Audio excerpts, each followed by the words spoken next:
I thought I was being clever. When I told my husband, Daniel, that I needed space, he didn't argue. He just nodded with that quiet, steady look of his. He always trusted me more than he should have. But the truth was uglier. I wasn't taking space. I was taking a weekend getaway with someone else. Someone who wasn't my husband. I convinced myself Daniel would never know. He wasn't the type to snoop. So before leaving, I muted his calls, blocked his texts, and told myself I'd deal with him later. For 3 days, I lived in a fantasy. Expensive wine. Hotel sheets.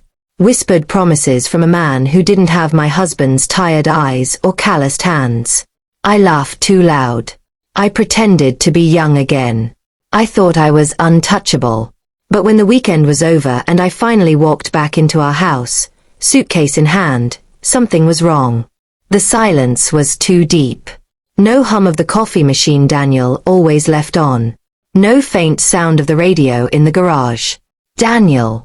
I called, forcing a lightness I didn't feel. No answer. I checked the bedroom first. His side of the closet.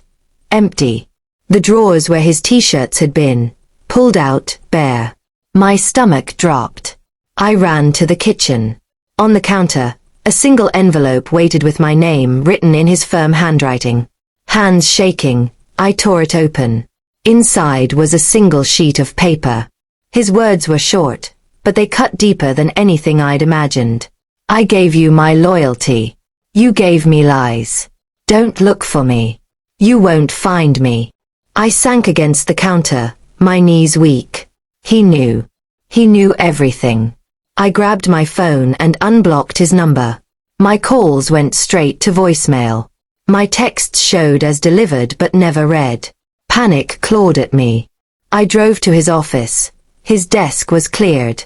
His co-workers only said he'd resigned suddenly. I checked with his family. No one had heard from him. Or maybe they knew and were protecting him. Day by day, the truth sank in. Daniel hadn't just left the house. He had erased himself from my life entirely. The bills still came. His name was gone. The joint account. Emptied of his half. Every cent carefully withdrawn. He had planned this. He had been watching, waiting, and the moment I cut him off for my little getaway, he cut me out for good. I told myself I didn't care. That he'd be back. That men like him always came crawling. But weeks turned to months. And Daniel never returned. The man I betrayed didn't shout, didn't fight, didn't beg. He simply disappeared and left me to sit in the ruins I created.